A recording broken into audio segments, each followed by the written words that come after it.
Morning, y'all. Ryan Hohman here, Jones Technical Institute. Back with another video. Today we will be working on a 2010 Chevy Aveo, and we'll be doing a compression test.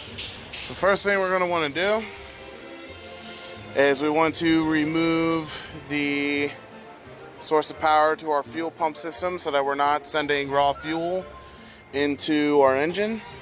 So always make sure you're checking your service manuals. You can also go on Pro Demand to find, for example, what we did was we took out the fuse for our fuel pump, which is that little guy right there, that's 15 amps. So we're going to go ahead and remove that.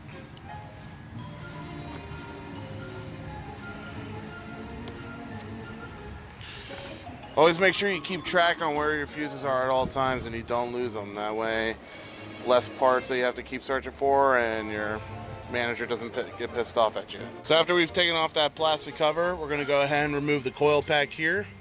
What we'll be using for this one is a T40 to get rid of these bolts and get the coil pack removed.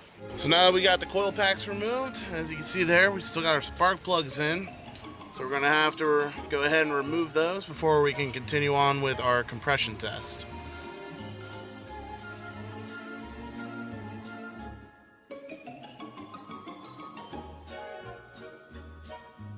We have our spark plugs removed, as you can see there.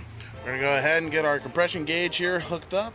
Best way to do that is we have these little threads here, and it threads right in to where your spark plugs go, as such. So now we have our compression gauge in. I'm going to ask for the assistance of my friend Danny here, and what we're going to do is we're going to have 5 compression pulses. Now, the reason why we do 5 compression pulses is to ensure that the data we get on our gauge here is accurate without putting too much strain on the starter. What we're looking for here is in these 5 pulses, we want the needle to get to the maximum compression of what it will show us. So I'm going to go ahead and signal Danny here to start cranking.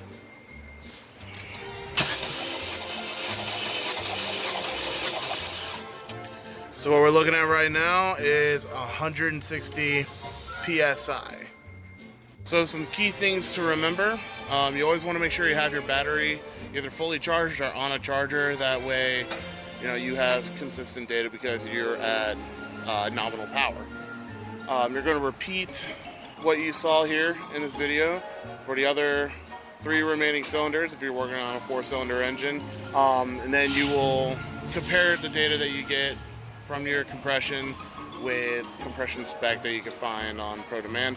If there are obviously any discrepancies in low compression, etc., that will lead you to troubleshooting other problems throughout your engine.